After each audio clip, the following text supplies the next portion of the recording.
I thought we would look at the Court of Appeal of Virginia record, the reply from Johnny Depp to the Amber Heard um, briefing. I'd just like to say thank you to the real Laura B for making this document available as a PDF on her site. I think that's really kind of her. So I'd just like to say thank you to Laura B for that. So yeah, this is a response or a reply, as it says here, to Amber's initial appellant brief. So I thought we would look through it and see what we could glean, what great information and learnings we could achieve from this. So first of all, we've got this quite amazing font. In the Court of Appeals of Virginia, we've got the record number 1072224. Useful if you want to put that into the Virginia case admin system. This is Johnny Depp. This is Amber Heard. This is the appellant. This is the appellee. In UK law, this would be appellant and respondent, which is a slightly different system. I've got a law degree in the UK, and I was a law teacher in the UK. That doesn't really help me, unfortunately, dealing with US law, because it's a different jurisdiction, it has a different history, and it has a different structure. But it does have similar case precedent. You use case precedent in the same way the UK uses case precedent. So that's kind of helpful.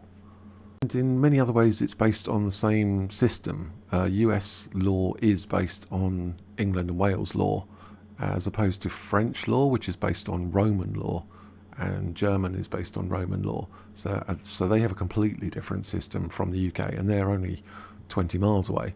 But the US has the same historical roots in common law, but obviously it got changed dramatically over time. So let's have a little look at what we're looking at here. We've got the participants. We've got Benjamin Chew. Here's his Virginia State Board number. So he's licensed to operate in Virginia. And we have Andrew C. Crawford, the same. This is their partnership, the law firm they work for, the address of it. Over here we've got Jessica N. Myers. It says Pro Hack VK. That means for this event, or in this event. Something like in this event. What that means is they have permission to be in this appeal, but they don't have Virginia licensing, but they're allowed to operate in the Virginia district because of this doctrine. So Pro Hack VK. Again, in Latin, there's no soft C's. It's always a hard C, so it'd be Pro Hack VK, not Pro Hash or Vice or Vice or something. It's always hard C's. And with Camille Vasquez, again, she doesn't have Virginia authority, but she's been allowed by the court to speak, which I think is obviously very nice. Pro Hack VK. And we have a table of contents. And is that all we need to know? Yes, I think that's all we need to know for that top bit. Table of authorities. These are the cases that are going to be used in the citation. Always in law, you're looking to point to cases that have already been decided. You're going to point to case precedent and say to the judge, this series of facts, these are similar, and I'd like to point your honour to this case, which provides an example. Authorities are extremely important in law. And we have the introduction, and we have some arguments, which is broken down into various sections. First section, section 1, Ms. Heard mischaracterises the jury's findings and verdicts. I thought that she's reframing it in her own direction, which I think is not going to go down very well. Part 2, Ms. Heard's reliance on vicarious liability is based on agency and is inappropriate in the attorney-client context. What's been said here is Ms. Heard is relying on a principle that says you can become liable for the actions of other people if they work for you. That's basically what vicarious liability means. If I'm an employer and I have a business and I send my workers, my employees, out in trucks and they drive around, and I say to them, we're really busy at the moment, I want you to break the law and keep driving over your limited hours, and one of my truck drivers runs over someone, then I become liable as the employer for the actions of my employee because I told him to do something that was unlawful because I wanted to make money. So that's where vicarious liability comes from. It was established in a truck driving case as well in the UK. And the second part of this ABC section is really developing the argument here, or explaining the principle. An attorney is properly understood as a non-servant agent. We'll go into that in detail shortly. Ms. Heard's vicarious liability theory is particularly inapposite in the defamation context, and Ms. Heard did not establish that Mr. Depp directed, controlled, or authorised the statement made by Adam Waldman on April 27th. So this is a breakdown of this principle, or this statement here.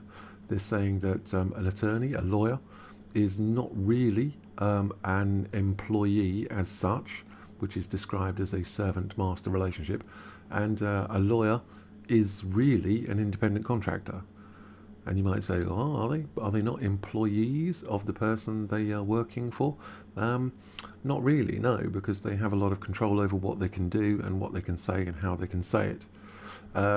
Second part, Ms. Heard's vicarious liability theory is particularly inapposite in defamation context. We'll come into that detail shortly. And Ms. Heard did not establish that Mr. Depp directed, controlled, or authorised the statement. Again, for something to be defamatory, especially the actions of an employee, then you need to have knowledge of it, and you have to have done it maliciously, which means subjectively reckless. It means you, as the subject, had to know about it, and you, as the subject, had to either approve it or not care whether it was wrong or not, or untrue or not. So that's the general overview of this initial point, which I think is a very strong point.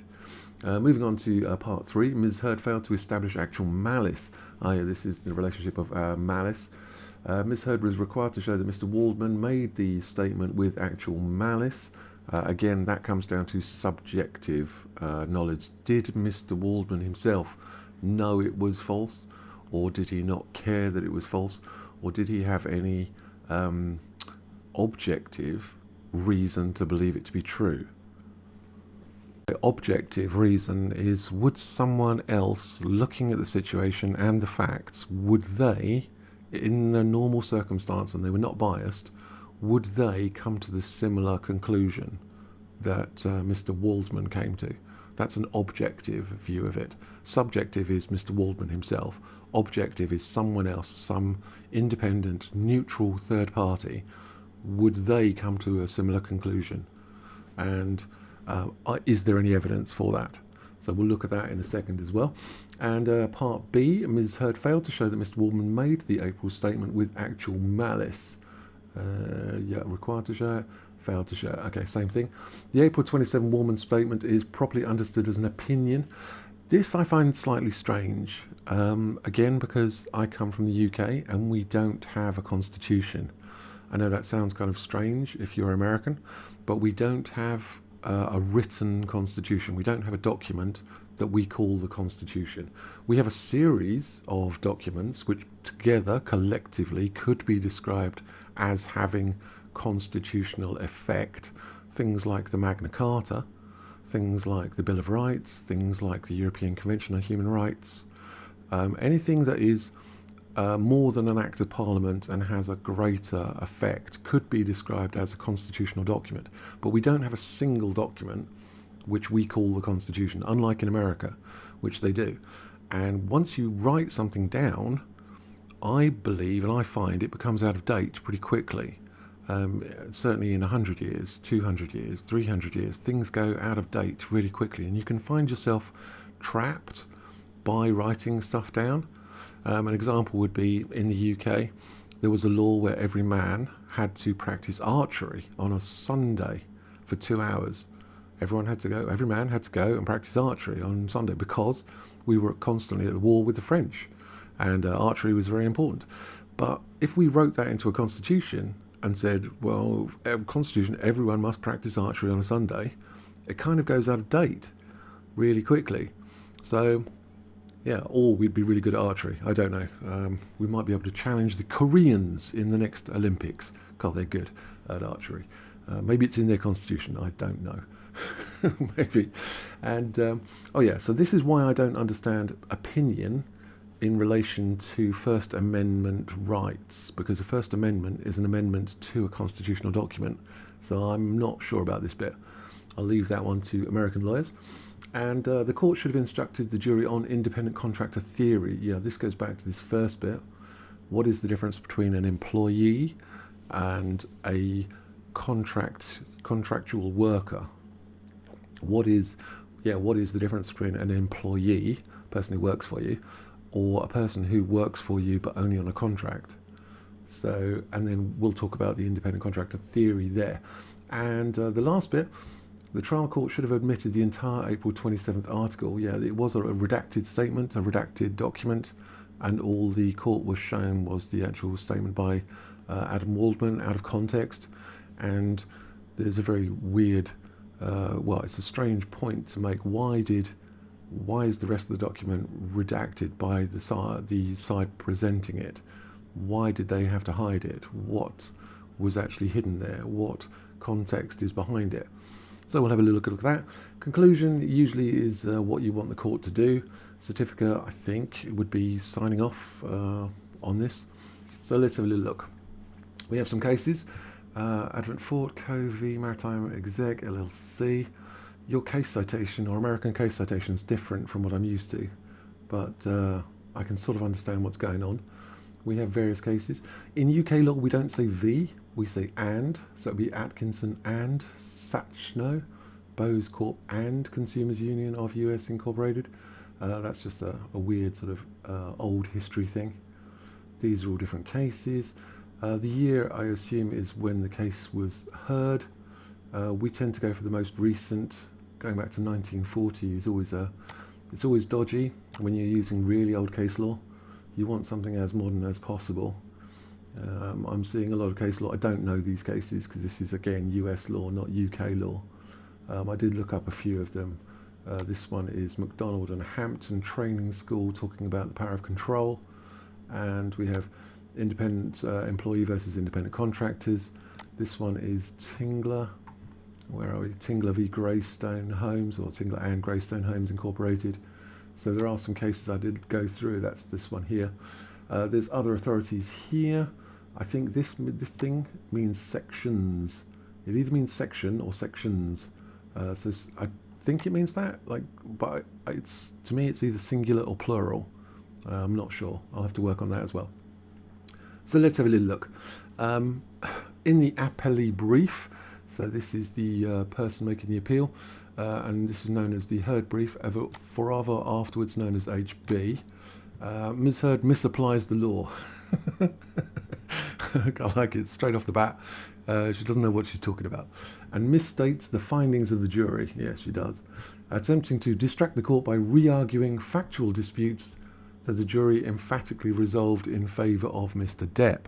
Common situation I've seen in appeals where the losing party presents their appeal brief and essentially they pretend they won, or they pretend the facts were completely different to what they really were, or they pretend that it was what they wanted it to be, or what they wanted to be was the truth, if that makes sense.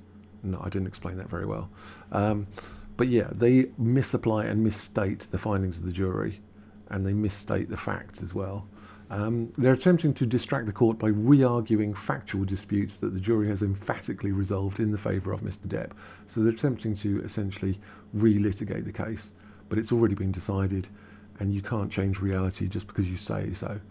In fact, this appeal presents the court with only a few narrow legal issues, which is nice, each of which warrants the reversal of the lone portion of the judgment in favour of Ms. Heard on her counterclaim. So this is Mr. Depp challenging Amber Heard's award on Adam Waldman's statement. So it's a direct challenge to that. And we're going to speak about vicarious liability again. First, can a client be held vicariously liable under a pure agency theory for the alleged tortious conduct of his attorney? This word tortious, many people get it confused with the word torture, which it isn't. It's not the root word of that. It comes from twisted. It's French, Latin, and it means to twist. So if you can imagine an engine, when you have torque, That's torque comes from that word as well. It's the twisting force of the engine on the crankshaft. It's also known as a civil wrong, not a criminal wrong. So usually derived from contract law. So if someone's buying 400 chairs and pays, I don't know, say $1,000, and the other party sends 200 chairs and that's it, then that's a tort. And the person who commits the tort is a tortfeasor. I know there's some crazy words. We'll chuck some crazy words in there. I studied torts at uni. Quite an interesting world. So can a client be held vicariously liable under a pure agency theory for the alleged tortious conduct of his attorney? What they're saying here is, can a person be held liable under this theory, agency theory, which means I'm liable for that person's actions because I employed them, for the alleged tortious conduct of his attorney. So they're saying, can a client be held liable for the words of his lawyer? That's basically it. And they're saying no. Long-standing principles limiting liability for the acts of independent contractors dictate the answer is no. There you go. Job done. Thank you very much. So this is long-standing principles. Yeah, I'm sure you understand that. This is principles that have been in place for a long time. Limit how much you are liable for the acts of independent contractors. So this is the question, isn't it? Is Mr. Waldman an independent contractor, or is he an employee of Mr. Depp? And the liability of Mr. Depp is defined by this. Is he an employee? Is he a independent contractor? Employees have a lot of protection, and a lot of legislation has happened around the employer-employee relationship, as I'm sure you can imagine. Hundreds of years ago, an employer would go to the court and say, I was fired because I was a woman. And the court said, whoa, that's outrageous. How dare you be so sexist? We'll put in law in place. You cannot fire people because they're women. And then the next employee comes up to the court a few weeks later and says, I was fired because I wanted to go on holiday. And they said, well, that's outrageous. Employers must provide holiday and holiday pay for their employees. And then the next employee comes up and says, oh, I was fired because I was pregnant. And they said, oh, that's outrageous. And they said, no, you can't fire people because they're pregnant. So over time, all these court cases led to lots of protection for employees, but not so much for independent contractors.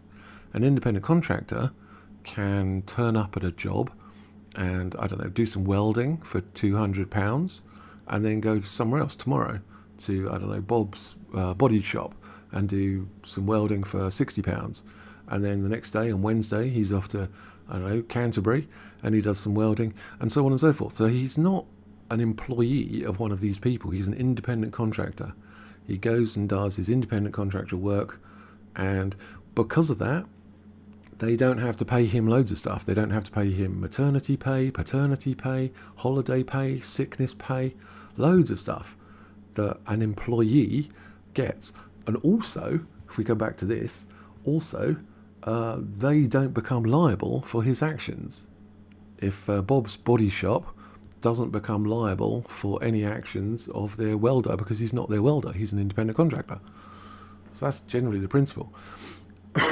Sorry. Moving on. And this is tortious. Second, did Ms. Heard present any evidence to show that Mr. Waldman made the April 27th statement with actual malice? Malice doesn't mean malicious in a normal sense of the word. It's not anger or hostility or hatred. It means subjective recklessness. Did you make the statement knowing it was false, or you didn't care whether it was false or not? That's usually what malice means in law. Again, the answer is no. Ms. Heard presented no evidence, much less clear and convincing evidence. They're saying Ms. Heard presented literally no evidence, let alone clear and convincing evidence, of Mr. Waldman's state of mind. She argues she can fill in this blank with evidence of Mr. Depp's state of mind. Well, we'll come to that in a second. But that argument fails as a matter of law. Regardless, Ms. Heard presented no evidence that Mr. Depp even knew the statement had been made, much less then he contemporaneously knew it was false. Contemporaneously obviously means knowing it at the time. We have a principle in law which is called actus reus non facit reum nisi mensit rea, which is a complex Latin statement, but it means to be guilty of something, you need both the guilty act, whatever the act was, like stealing something or hitting someone, but you also need the guilty mind at the same time, contemporaneously, the same mind. I'll give you an example. If I was driving my car and I hated some person and I wanted to run them over, let's call them Bob. I wanted to run Bob over. I'm driving around. I've got the guilty mind of that offence, but I haven't got the guilty act because I can't find him. So I haven't committed an offence because I haven't got the two things together at the same time. Actus reus and mens rea, the guilty act, and the mental side of it at the same time. So the next day, I'm driving around. I don't hate Bob now, but wow, Bob comes out of nowhere and I run him over accidentally. Again, I'm not guilty because I don't have the two things at the same time. I have an accidental damage to Bob, but I don't have the guilty act where I'm intentionally looking to harm him. So the two things are not there at the same time. You could say, well, yesterday you were looking for him, and that's when contemporaneously comes in. It has to be at the same time. Even if I was trying to do stuff yesterday, but I wasn't doing it today, that doesn't count. You can't pull it from one day to another. You can't even pull it from 1 hour to another.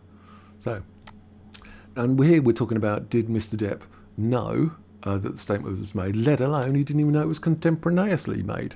So, very interesting. So that, in context, should a comment by Mr. Waldman to a well-informed journalist about the inferences to be drawn from conflicting evidence in contested litigation, there's a sentence, be properly understood as a factual statement sufficient to state a claim for defamation? There's a whole load of words here. Should a comment by Mr. Waldman to a well-informed journalist, okay, so this is the statement, about the inferences to be drawn from conflicting evidence in contested litigation be properly understood as a factual statement rather than opinion. Indeed so. Did he have any evidence himself to draw in a conclusion? I think he did. And they're saying for that, no. The April 27th statement in context is nothing more than a theory proffered by a speaker, proffered is given, by a speaker with a disclosed bias. We know that Adam Waldman directly works for Johnny Depp, and discussing an interpretation of ambiguous subject matter about which he claimed no first-hand personal knowledge. So it's an opinion from a biased individual, which we know Adam Waldman is, which is discussing this interpretation of the facts. Therefore, is it understood to be a factual statement to base defamation on? Some might argue yes, some might argue no. It's somewhat grey, that one, to be honest. Moving on. So we got a request from the brief here saying what he wants the court to do.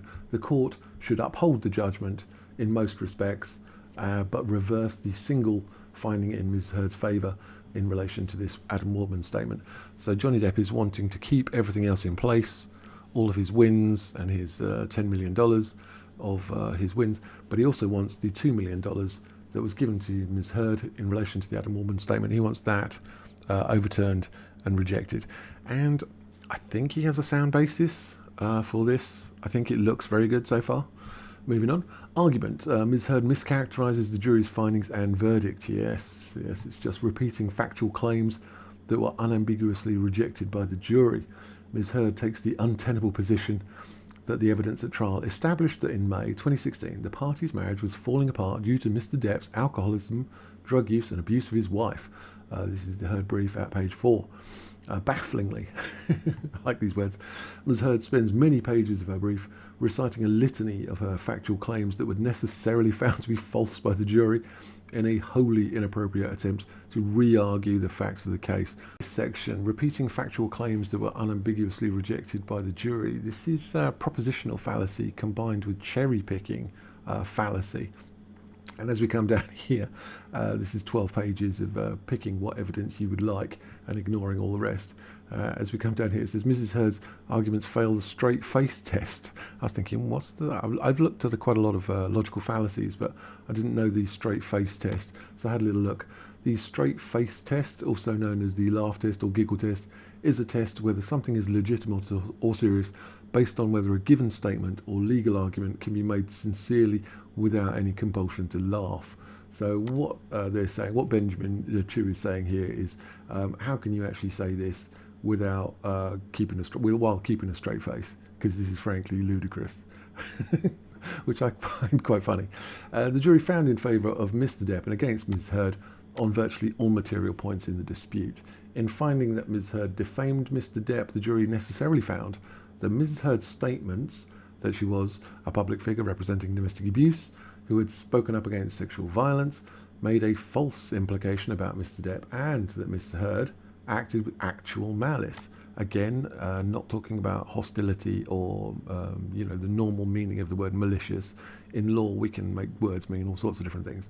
It does mean intentional or reckless, and as to whether the statement was true or not. So Miss Heard acted with actual malice when she made these statements, meaning she knew the implication was false. Yeah, so it was intentional rather than hostility. And this is what looks like a case citation to me. Again, US case citation is quite strange to me. I'm sure it works very well in UK US law.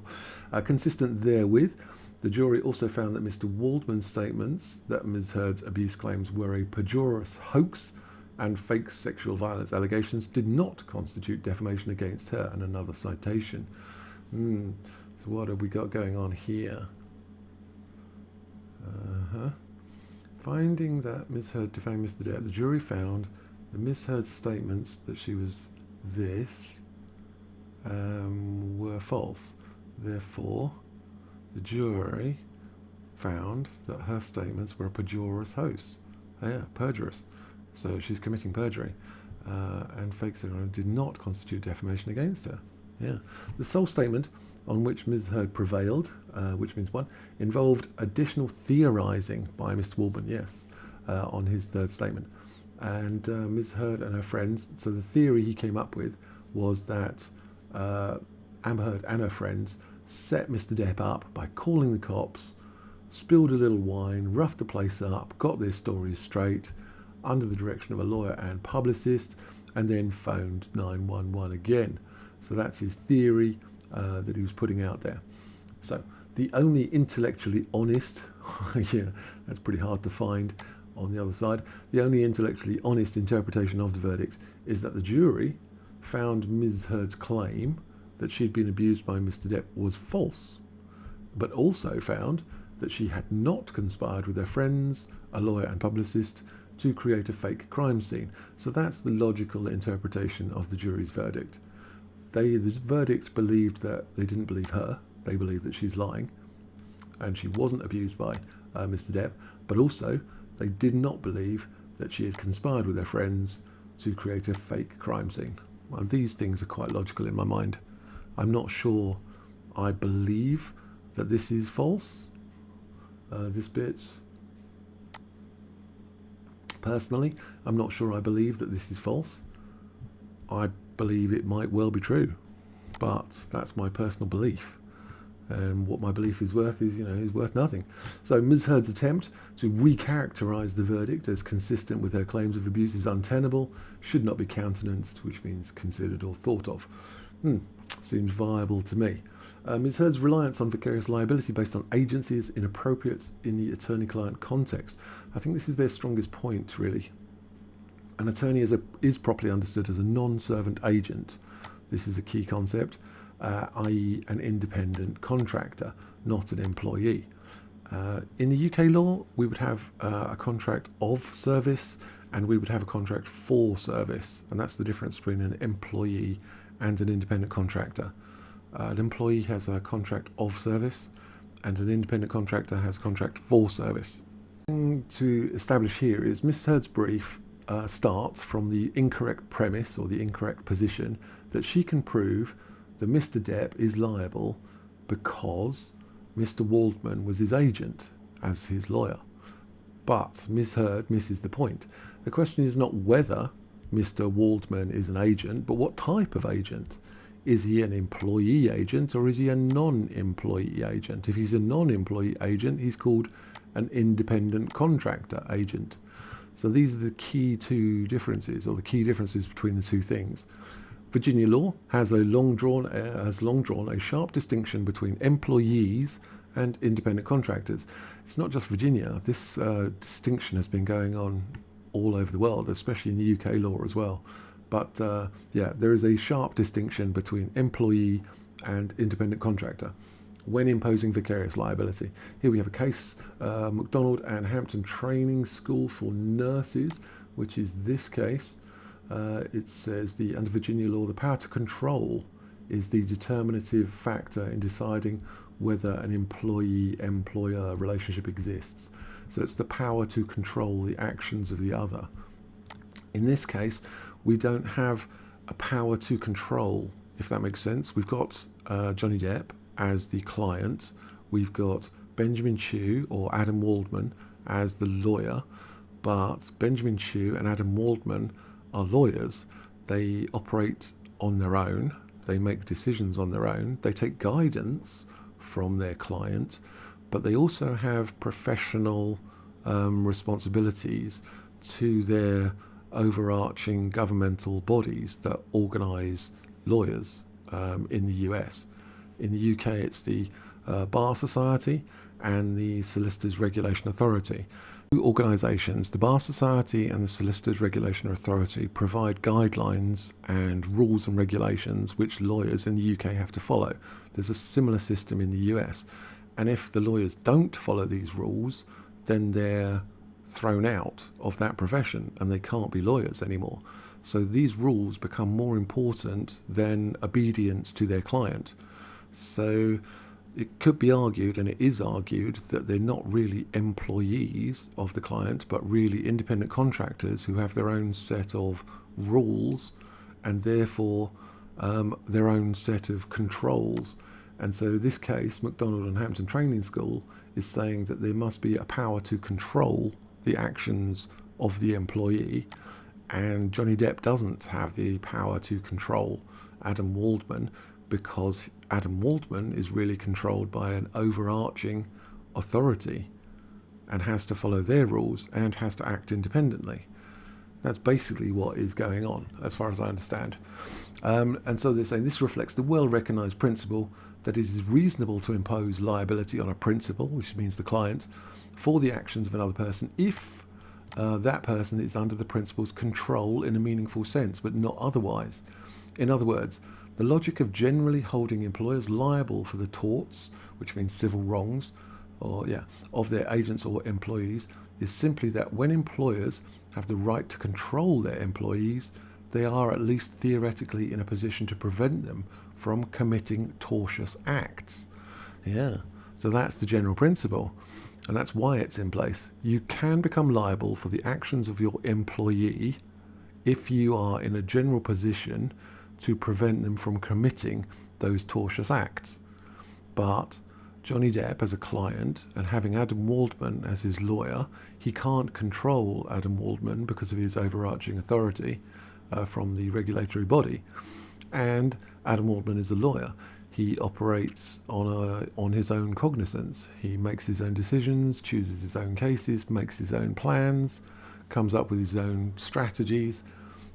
He takes guidance from his client, but he certainly has overarching control from someone else or some other organisation. That's the general principle anyway. Griffith and Electrolux, don't they make Hoovers? And this is the case which cites that. The less control an employee can exercise, the less strength the logic has. Here we have another case citation, which the crucial question is whether the employer had the right to control not merely the results but the progress and details of the work. This would be an interesting case actually, because it's the progress and details of the work of Adam Waldman that became questionable. So, although the Virginia Supreme Court has not squarely considered the type of agency that exists between an attorney and a client, there are substantial reasons to adopt the view of multiple other jurisdictions like the UK. that attorneys, while undoubtedly agents of their clients for certain purposes, are presumptively non-servant or independent contractor agents. Yeah, it's very likely that they'll be considered that. And if so, then he's not vicariously, Johnny Depp is not vicariously liable for the actions of independent contractor agents. So he's not liable for the statement made by Adam Waldman. So he doesn't have to pay Amber Heard $2 million because he's not liable. Nice. So it goes on more here, talking about agency being a fiduciary relationship. Fiduciary, Latin terms, bono fidelis, good faith. More cases, Tingler and Greystones, I was looking at that one. It's overturning and reversing. This is a property development, as far as I can understand. Control principle exercise. There's a lot of stuff here, but it goes on the same sort of principle, that he's not liable due to Mr. Waldman being an independent contractor or agent, which is the general principle. There's a lot of it, and it seems very strong. Id, I think id means in the same place, if I remember my Latin. These are called Latin gadgets when you use them in academic writing. Things like et al. And ibid and id and sic, S-I-C. Ms. Heard's vicariously liability theory is particularly inapposite in the defamation context. Not really up on this one too much. We'll have a quick look at it. Whether Mr. Waldman was an independent contractor is an especially critical inquiry in defamation context. Okay. Several courts have concluded that the First Amendment... see, that's why I don't know it. First Amendment restricts imputation of actual malice in the absence of an employee-employee relationship. I don't understand this bit at all. I'm going to move away from this because I don't think my words are going to help, and they might in fact hinder. So if you know anything about this, please let me know. We carry on, otherwise this video is going to be 17 hours long. Did not establish Mr. Depp director control or authorize the statement. Yeah, this section speaks about the fact that Johnny Depp didn't even know that the statement had been made, let alone was in control of it or directed it. As it says here, Mr. Depp did not even know the statement had been made until Ms. Heard commenced the action. So again, it's not going well for Ms. Heard. Ms. Heard failed to establish actual malice, which relates to recklessness or intention. And same thing here, the second part of it. This speaks about opinion versus fact. Section here says the court should have instructed the jury on this independent contractor theory and should have explained to the jury how to define what is an employee, what is an independent contractor, how you tell the difference, and if you can tell the difference, who becomes liable for what because of it. And we have this little section here, which is 6. The trial court should have admitted the entire April 27th article. The article itself, which was redacted all the way across, should have been presented to the jury as it was.